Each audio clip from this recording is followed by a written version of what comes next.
Baik, kita kembali lagi dengan Pak Hairul Muriman Setiabudi, ini Kaprodi, Kajian Ilmu Kepolisian Sekolah Kajian Strategik dan Global Universitas Indonesia. Pak Hairul, ini baru saja kita menyaksikan kedatangan Verdi Sambo. Gimana menurut Pak Hairul sendiri? Apakah beliau sudah siap atau gimana nih? Ya, kalau saya lihat tadi ya, Bang Togi, Mbak Angel, Pak Verdi Sambo rupanya terlihat tanda-tanda ketenangan di sini. Ya, tanda-tanda ketenangan. Artinya berarti bahwa secara psikologis beliau sudah siap menghadapi sidang perdana ini. Kalau kita dari sisi konteks raut wajah yang dia tampilkan di situ. Oke, Pak Hairul, tadi kita mendengar laporan juga dari pihak Humas ini belum disampaikan begitu, belum bisa menyampaikan nanti bagaimana mekanisme dari jalannya persidangan. Apakah nanti pembacaan dakwaan disampaikan sendiri-sendiri atau berbarengan? Nah, biasanya ini seperti apa, Pak Hairul, persidangan yang melibatkan banyak terdakwa seperti ini? Ya, biasanya sih kalau kita ikuti ya beberapa persidangan-persidangan yang melibatkan banyak tersangka itu biasanya dibacakan dakwaan masing-masing. Baru dari dakwaan masing-masing itu selesai. Kalau misalnya katakanlah pada hari ini memang kemudian digelar secara tuntas, maka itu akan kemudian ada semacam nota-nota pembelaan yang mungkin nanti akan dilakukan oleh tim kuasa dari masing-masing itu biasanya yang terjadi. Untuk sidang perdana hari ini kan kita ketahui juga disiarkan secara langsung begitu, difasilitasi juga live streaming untuk masyarakat bisa menyaksikan. Menurut Pak Hairul, pesan apa sih yang ingin disampaikan dengan keterbukaan ini? Ya, satu hal yang barangkali menjadi perhatian, kenapa itu dilakukan secara terbuka, maka sesungguhnya ingin disampaikan bahwa di dalam konteks persidangan ini adalah transparan gitu. Sehingga masyarakat bisa menilai ya sejauh mana perjalanan sidang perdana ini, sehingga ini memang menjadi sebuah betul-betul perhelatan yang ini bisa dipertanggungjawabkan secara publik. Nah ini, jadi nilai-nilai transparansi, kemudian disitulah ada nilai-nilai kejujuran yang betul-betul ingin mengungkap bahwa fakta-fakta yang memang dimiliki, yang diajukan di dalam konteks persidangan ini memang betul-betul bahwa itu menjadi sebuah fakta tindak pidana yang memang dilakukan oleh Verdi Sambo CS. Ya, untuk sidang kali ini apa yang perlu dikawal, Pak? Mungkin selain sidang hari ini. Ya, saya kira yang barangkali perlu dikawal itu adalah fakta-fakta yang nanti akan dibacakan atau akan disampaikan oleh jaksa penuntut umum itu. Apakah fakta-fakta itu memang menjadi sebuah fakta faktual yang memang itu menjadi sebuah alat bukti yang bisa menjerat tindak pidana pada Verdi Sambo CS, atau memang fakta-fakta itu bisa dipatahkan di dalam konteks persidangan ini gitu.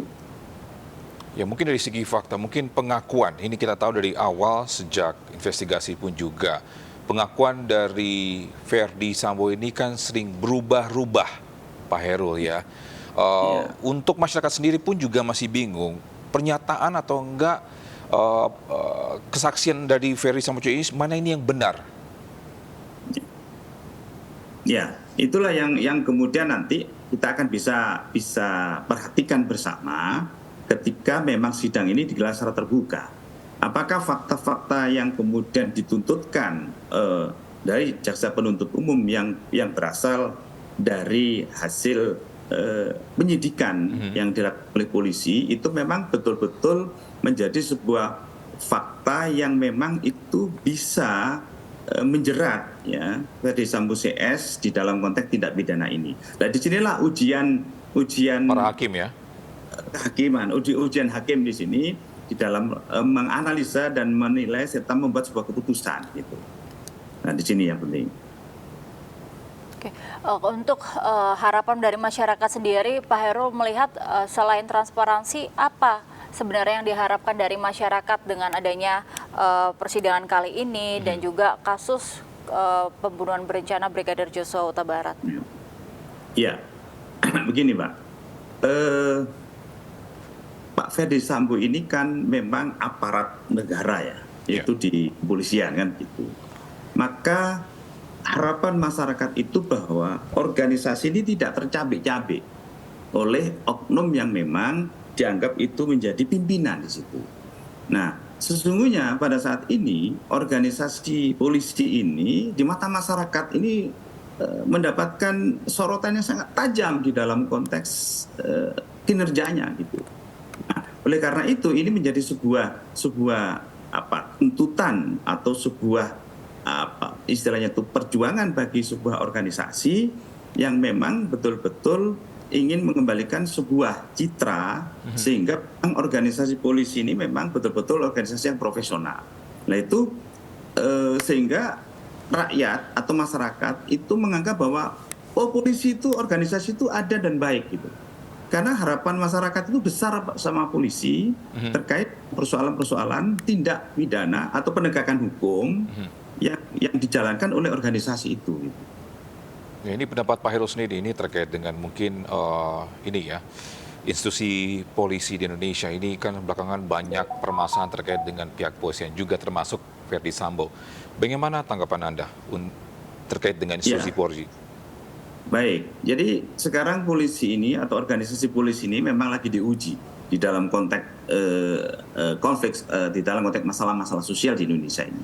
Nah, disinilah peran polisi sebagai menegakkan hukum ini memang betul-betul harus bisa dijalankan secara profesional, sehingga betul-betul bahwa hukum ini memang berlaku untuk siapapun gitu, tidak hanya masyarakat, tetapi juga untuk memang anggota-anggota polisi yang memang itu dianggap melanggar etika profesi kepolisian gitu.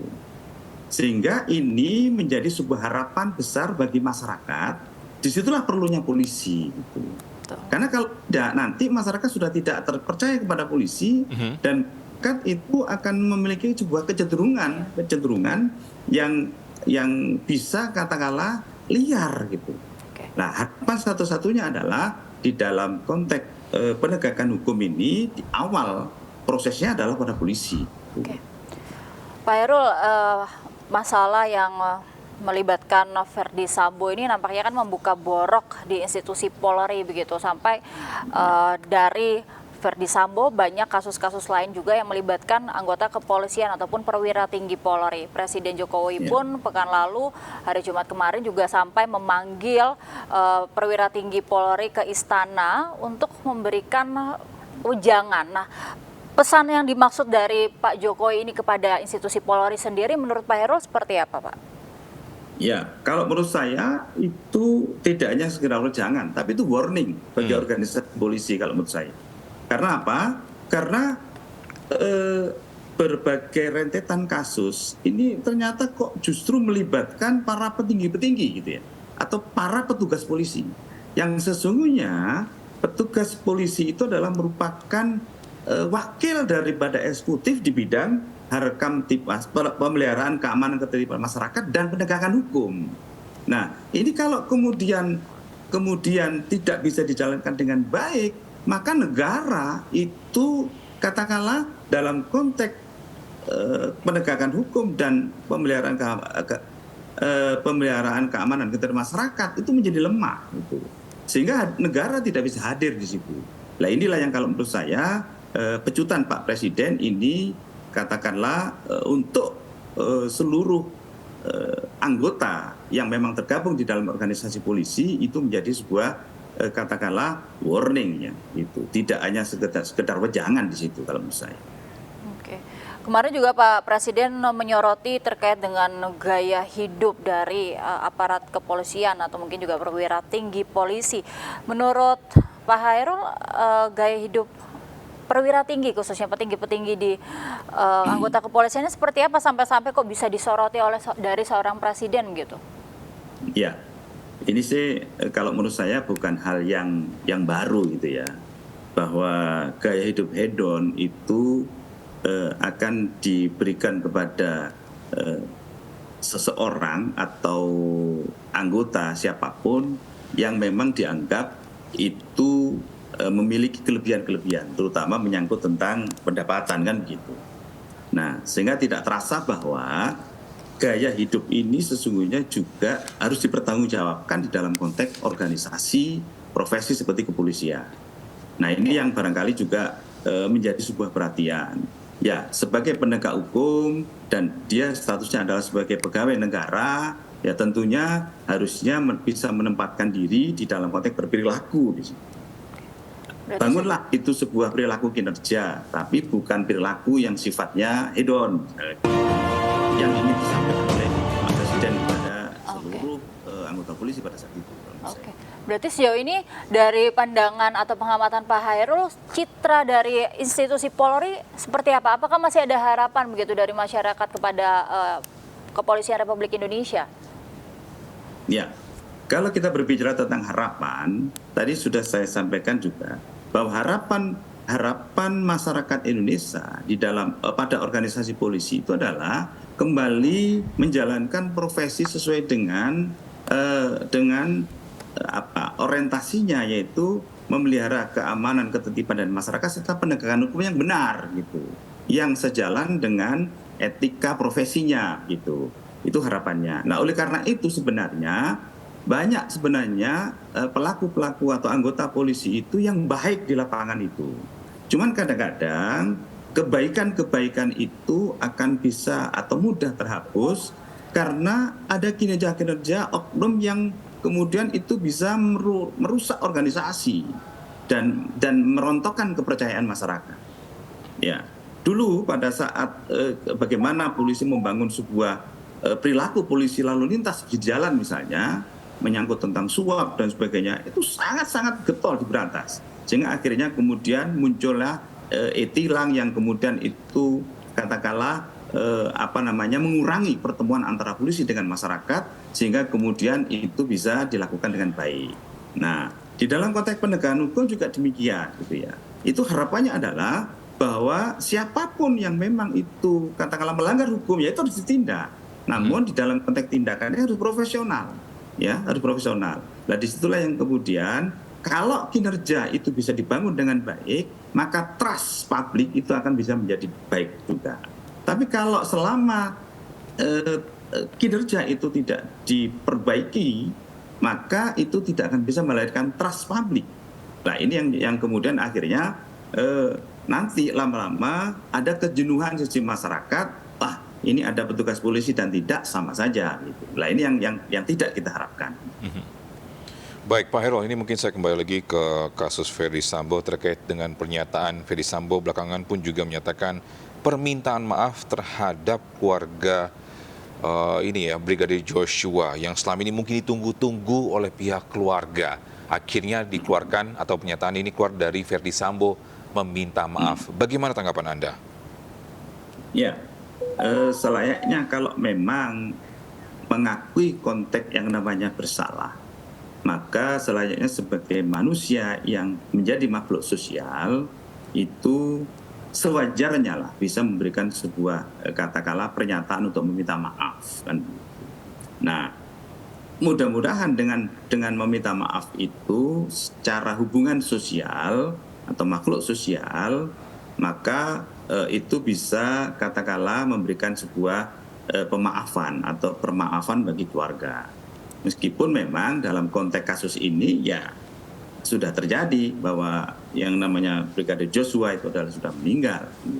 Nah, pemaafan ini dalam kerangka kalau menurut saya hanya memenuhi kewajiban sisi konteks rasa sosial sebagai makhluk hidup, saya kira itu. Nah, yang bikin penasaran juga ini Pak, ini kan kasusnya sudah diperlihatkan ya para tersangka di depan awak media mencopot maskernya. Hingga saat ini Pak Hairul, kita belum melihat muka dari Ibu Putri. Kenapa ketika dilihatkan di awak ke depan umum, masker tersebut itu tidak dicopot? Ya, ada hal-hal yang mungkin menurut katakanlah petugas gitu ya, karena persoalan masker ini kan sesungguhnya menjadi sebuah bagian daripada perilaku hidup sehat sekarang ini kan gitu. Nah, tetapi bisa saja sebenarnya petugas bisa memaksa kalau memang petugas itu ingin katakanlah memperlihatkan wajah secara gamblang, secara terang kepada publik, kepada masyarakat. Namun di satu sisi mungkin juga ada sisi-sisi yang bisa saja Kesehatan ya Pak ya? tidak membuka masker karena mungkin alasan-alasan tertentu, apakah itu kesehatan atau alasan yang ya terutama menyangkut kesehatan biasanya begitu. Karena memang di era sekarang ini masih tetap meskipun sudah mulai longgar, tetapi ada kasus-kasus tertentu yang memang itu juga menjadi bagian penting daripada konteks kesehatan. Tetapi kalau memang petugas itu katakanlah mengambil dan membuka, saya kira tidak ada halangan untuk itu. Oke, baik Pak Hairul, ini kembali lagi terkait dengan persidangan. Kalau dulu ada kasus Jessica yang panjang sekali, apakah kasus ini atau enggak sidang kali ini akan segitu panjangnya juga? Karena kan sebelumnya kan kita juga menunggu, sudah 3 bulan ini akhirnya ada sidang dakwaan terhadap Ferdy Sambo CS. Nah, untuk proses persidangannya ke depannya, apakah akan panjang juga? Saya kira untuk kasus Pak Ferdy Sambo CS ini tidak akan terlalu panjang. Karena apa? Fakta-faktanya itu sudah jelas terungkap. Berbeda sekali dengan pada masa Jessica yang itu sangat-sangat rumit di dalam konteks ada sisi-sisi psikologi yang sangat terpendam di situ. Tetapi di sini terungkap semua, terang semua, ya. Baik dari katakanlah fakta-fakta yang real, yang beredar, sampai kemudian digelar perkara, itu semua sebenarnya sudah clear gitu. Cuma dalam konteks persiapan, pemberkasan dan sebagainya, disitulah diperlukan sebuah waktu yang mungkin itu menjadi bagian agenda kinerja dari pihak kepolisian yang nanti yang kemudian selesai dan diajukan kepada kejaksaan. Nah, disitulah yang sekarang ini kita akan lihat bagaimana kinerja kejaksaan untuk menyelesaikan perkara ini dengan tepat dan cepat. Saya kira tidak terlalu panjang. Oke. Pak Hairul melihat kasus ini sudah bergulir kurang lebih 3 bulan lebih gitu ya. Pak Hairul melihat ini apakah suatu rentang waktu yang lama untuk pemecahan kasus dari pembunuhan berencana begitu? Ya, saya kira ini begini, karena kasus konteks pidana ini kan didahului dengan sidang kode etik. Nah, di dalam kode etik itu sendiri juga sudah ada aturan-aturan main yang memang itu memakan waktu untuk katakanlah memberikan kesempatan banding dan sebagainya dari tersangka gitu. Nah, dari sisi waktu itulah yang barangkali polisi di dalam konteks sidang kode etik itu memperhatikan waktu sesuai dengan kode etik yang memang sudah dibentuk atau dibangun gitu ya gitu. Nah, kemudian tinggal bagaimana penyidik itu menyelesaikan pemberkasan yang sesungguhnya penyidik ini juga akan hati-hati karena ini menyangkut tentang konteks fakta dan barang bukti kan begitu. Nah, sehingga kinerja penyidik juga kemudian dipertaruhkan untuk katakanlah menyelesaikan berkas perkara yang memang sudah disiapkan. Nah, karena memang ini banyak ya, tidak tunggal gitu ya. Pak Ferdy ini kan juga ada Ibu Putri, ada Baikuni dan sebagainya dan itu kalau menurut saya perlu penyiapan berkas pemberkasan dan itu perlu waktu. Nah, kira waktu yang sudah ditetapkan oleh polisi itu sudah kelar, sudah selesai. Nah, saya kira dari sidang kode etik sampai kemudian pemberkasan itu mungkin hampir 2 bulan lebih lah. Nah, baru kemudian dinilai oleh jaksa ya. Bahkan bisa saja waktu itu ada penilaian yang harus katakanlah menjadi perbaikan. Nah, itu bisa memakan waktu kembali ya itu. Apa yang menjadi hambatannya Pak ya? Saya kira di dalam konteks ini menunggu waktu masa masa maksimal dari konteks pemberkasan saja ini, saya kira Mas. Nah, sehingga ini kalau menurut saya sudah clear dari polisi sudah clear, tinggal nanti bagaimana kejaksaan membangun sebuah kinerjanya di dalam konteks persidangan ini. Saya kira 3 bulan ini juga istilahnya cukup, ya? Waktu-waktu yang sifatnya normal lah kalau menurut saya begitu. Oke. Memang berkasnya banyak gitu ya. Ada 5 pemberkasan. Oke. Untuk persidangan ini ke depannya, nanti bagaimana Pak Khairul tahapan dari persidangan ini, agenda-agendanya seperti apa saja biasanya Pak? Ya, saya kira pertama memang nanti sidang pertama ini adalah istilahnya tuntutan kan gitu. Baru nanti mungkin sidang kedua itu adalah menyangkut tentang persoalan jawaban-jawaban atau pledoi yang mungkin dari tim kuasa tersangka. Baru setelah itu kemudian ada penilaian dan setelah itu hakim memberikan sebuah keputusan. Saya kira itu. Untuk kasus Sambo ini Pak, nantinya jika sudah selesai, apa yang perlu dibenahi? Atau mungkin sekarang sudah masuk di persidangan, apa yang perlu dibenahi Pak untuk institusi Polri? Saya kira kalau kita berbicara konteks institusi Polri, maka Polri harus betul-betul bisa katakanlah memperbarui budaya organisasi yang memang saat ini masih banyak istilah itu masih banyak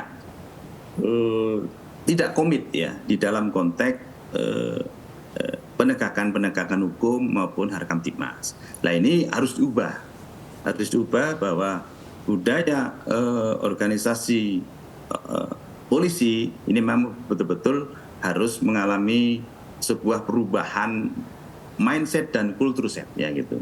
Nah, ketika kita bicara mindset inilah yang barangkali perlu menyangkut tentang personal ya. Bagaimana membangun sebuah kompetensi di dalam menangani penegakan hukum misalnya gitu. Nah, inilah yang barangkali perlu juga dibangun di Polri ini.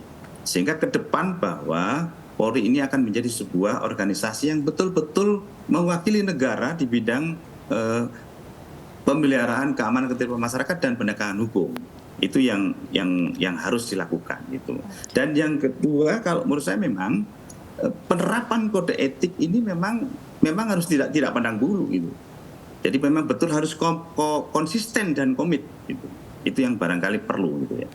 Sehingga jangan sampai kemudian pada katakanlah masa-masa tertentu kemudian berganti kepemimpinan, berganti juga nuansanya yang kemudian agak longgar misalnya. Nah, ini tidak boleh. Ini harus setia kepada konteks etika profesi yang dijalankan.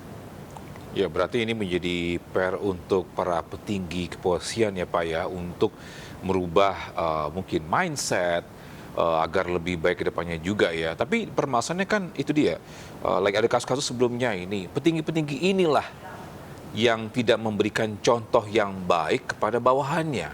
Apakah memang harus ada perubahan yang besar di institusi Polri? Ya, saya setuju harus ada perubahan besar gitu. Karena memang kalau kita lihat bahwa perubahan perilaku itu memang harus dari kepemimpinan. Harus dari kepemimpinan. Karena kepemimpinan itulah yang akan menjadi imitasi bagi anggota. Imitasi oleh anggota kan gitu. Sebagaimana anggota akan melihat di situ. Kalau pimpinan-pimpinan saya saja itu berperilakunya tidak sesuai dengan hukum yang berlaku, ya pasti akan meniru dia gitu.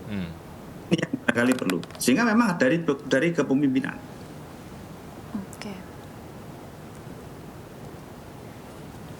Oke, baik. Selanjutnya mungkin Pak, ini terkait juga mungkin di tubuh Polri ini pun juga bisa bagaimana untuk mengawasi mungkin bawahan-bawahannya sampai ke akar pun juga agar ini budaya baru ini untuk membersihkan mungkin yang kemarin-kemarin yang tidak baik itu, bagaimana itu dari pihak Polri untuk mengawasinya?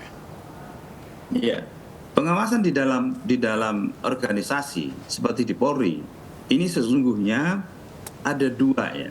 ada yang bersifat internal, ada yang bersifat eksternal. Di dalam era demokrasi yang sekarang dikembangkan oleh Polisi Democratic Policing ini, maka memang ada sisi penguatan pengawasan eksternal gitu. Namun sayangnya bahwa pengawasan eksternal ini keterlibatannya itu belum optimal.